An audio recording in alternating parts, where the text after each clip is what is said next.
ना जाए, उसके बाद कुछ भी ना जाएगा, तभी आप उस टॉपिक को अच्छे से कवर कर पाओगे। दो चीजें होती है।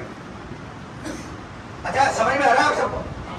थोड़ा कम समझ में आ रहा है? आवाज आनी चाहिए कि समझ में आ रहा है, तो फिर मैं आगे बढ़ूंगा, वरना फिर क्लास से ही खत्म करें। समझ में आ रहा है आप सबको? अभी भी उतनी आवाज नहीं, अब दोबारा फिर से बोलूंगा। समझ में आ रहा है आप सबको? अब लगा कि थोड़ा बहुत समझ में आ रहा है। तो आपको दो चीजें ध्यान रखनी है। एक तो फियरलेस हो जाना है, कि डर खत्म करें, बिल्कुल डर खत्म कर दो अंदर से, कि यार एग्जाम हॉल है, वहां जाएंगे, इतने स्टूडेंट कंपीट कर रहे हैं। अरे आपका कंपटीशन किससे है? आपका कंपटीशन अपने आप से है। आपका कंपटीशन उन रातों से है जो आप जाग रहे हो। आपका कंपटीशन उन बातों से है जो आप सुन रहे हो।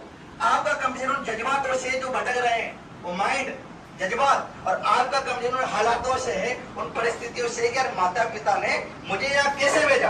तो आपका कंपटीशन किससे है? रातों से, उसके बाद बातों से, उसके बाद जज्बातों से, उसके बाद हालातों से। इन चार चीजों से है। तो मेरे साथ आप बोलोगे, आपका कंपटीशन किससे है? रातों से। आवाज नहीं। आपका कंपटीशन किससे है?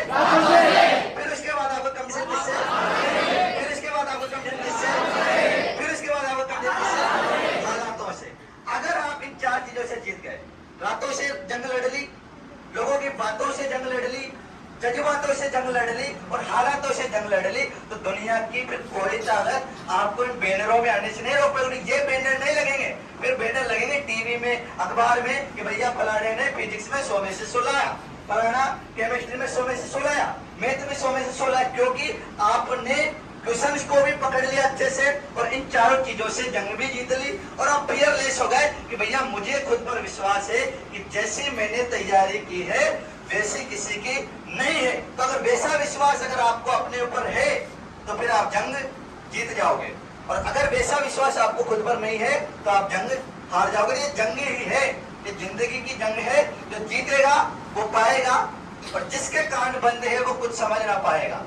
मैंने लिखा एक कविता मेरे पास है, मैंने एक सेमिनार में बोली थी कि जिंदगी की जंग है, जो जीतेगा वो पाएगा, और जिसके कान बंद है वो कुछ समझ ना पाएगा। यहाँ आते होंगे, सर को पढ़ते होंगे, सुनते होंगे और चले जाते होंगे, मोटिवेशन या कुछ भी सुनते होंगे और भूल जाते होंगे। जिसके कान बंद है, आज भी आप में से जिसके कान बंद होंगे ना, जिसको कुछ समझ में नहीं आ रहा होगा, उसको लगा ठीक है यार आया चला जाएगा, ठीक है, एक कान से निकालो दूसरे कान से निकाल दो। भगवान ने 2 कान किस लिए दिए हैं?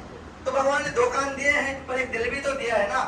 2 कानों से सुनो और अपने दिल में उस बात को बिठा लो। अपने दिल में उस बात को, आवाज नहीं, अपने दिल में उस बात को बिठा लो। अपने दिल में उस बात को बिठा लो कि भैया माता पिता ने मुझे यहाँ कैसे भेजा, इतनी सर को फीस कैसे दे रहे हैं, सर इतनी मेहनत हमारे लिए क्यों कर रहे हैं, इतने बेस्ट फैकल्टी इतने ज्यादा पैसे में हमारे लिए क्यों लगवा रहे हैं, इतना अच्छा माहौल क्यों बना रहे हैं, दिन रात हमसे पढ़ने की क्यों बोल रहे हैं, रात दिन मेहनत क्यों कर रहे हैं।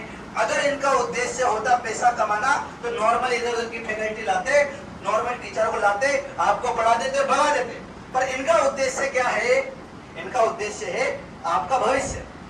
समझ में आ रहा है? क्या उद्देश्य इनका? भविष्य। आपका क्या उद्देश्य होना चाहिए? सर का भी भविष्य और अपना भी भविष्य। सर का भविष्य तब जब इन होर्डिंग को मेन पूरे कोटा में पूरा इंडिया जब लगाएगा कि भैया उसने उतनी परसेंटेज में, तो सर का भविष्य भी अपने आप बन जाएगा। तो ये अगर आपके भविष्य के लिए कर रहे हैं तो फिर आपको भी इनके भविष्य के लिए करना चाहिए, अपने माता पिता के भविष्य के लिए करना चाहिए, अपने गांव समाज राज्य और यहाँ तक कि देश के भविष्य के लिए भी करना चाहिए। जब बात आती है देश की, दुनिया की, समाज की, गांव की, तो सोचते हैं यार हमसे हमारा ही भला नहीं हो रहा, हम क्या समाज का और देश का भला करेंगे। वो अच्छी बात है, आपसे अपना भला नहीं हो रहा, पर अगर आप ये सोचो कि भला कुछ तो करें, अभी तो समय है ना, 18, 19, 20, 25 साल तक समय है अच्छा खासा, जब तक शादी नहीं हो जाती। उसके बाद भी समय होता है पर संभावना कम होती है, अभी ज्यादा संभावना है 25 साल तक, 28 साल तक। तो इस संभावना को ही अपनी ताकत बनाकर क्यों ना अपने और अपने माता पिता और अपने टीचर गुरुजन जो हमें पढ़ा रहे हैं उनके भविष्य के लिए हम काम करें। आ रहा है समझ में? तो भविष्य बनाओगे आज से, सबका भविष्य बनाना है, उस भविष्य के लिए काम करना है। तो आपको आज से किताब अगर पढ़ो तो पढ़ लेना, चैनल है 1 Man 100 टैलेंट में लिख दूंगा, उस पर ये वीडियो डल जाएगा यूट्यूब पे, आप चाहो तो देख लेना, और अच्छा लगे तो शेयर भी कर देना अपने यारों दोस्तों को कि भाई ऐसे सर हमारे पास आए थे और उन्होंने हमें इतना कुछ समझाया। पर एक चीज जरूर बांध लेना गांठ, एक चीज जरूर यहाँ से लेके जाना आप कि भैया मुझे पहले तो उन 4 चीजों से, रातों बातों जज्बातों और हालातों से लड़ना है और आगे बढ़ना है। दूसरा, मुझे किसी भी क्वेश्चन को, जिस टॉपिक को, जिस क्वेश्चन को, जिस पैराग्राफ को मैं पढ़ रहा हूँ उसको ऐसे पढ़ लेना है कि वो माइंड से छूटे ना, उसको भूलू ना, बार बार नहीं पढ़ना पड़े उसको। एक बार पढ़ लिया, अच्छे से पढ़ लिया, अच्छे से कवर कर लिया, फिर दोबारा नहीं पढ़ना पड़े। और तीसरा कि हमें अपने माता पिता, समाज और जितना भी हम पहुंच सकते हैं 3, 4, 5 साल में, वहां तक पहुंचकर भविष्य बनाना है। तो आई बात समझ में? भविष्य बनाना ही बनाना है। उस भविष्य के लिए, उस भविष्य की जो नींव है, ये कोचिंग क्लासेस, उस नींव को ही अपनी ताकत बनाना है, उस नींव को ही अपनी जड़ बनाना है। ये नहीं कि मोटिवेट हुए और सारी रोम खड़े हो गए और उसके बाद लगा कि आज तो पढ़ देंगे किताबों को, 2, 5, 10 दिन पढ़े, मोटिवेशन खत्म, वापस वहीं आ गए। टाइम पास करो, मौज मस्ती करो, रील्स चलाओ, टिकटॉक चलाओ, फालतू के मैसेज करो, सोशल मीडिया पे टाइम पास करो। ठीक है, वो जरूरी है, पर अभी जो सबसे ज्यादा जरूरी है वो है आपका और आपके माता पिता, परिवार, समाज और सर का भविष्य। धन्यवाद।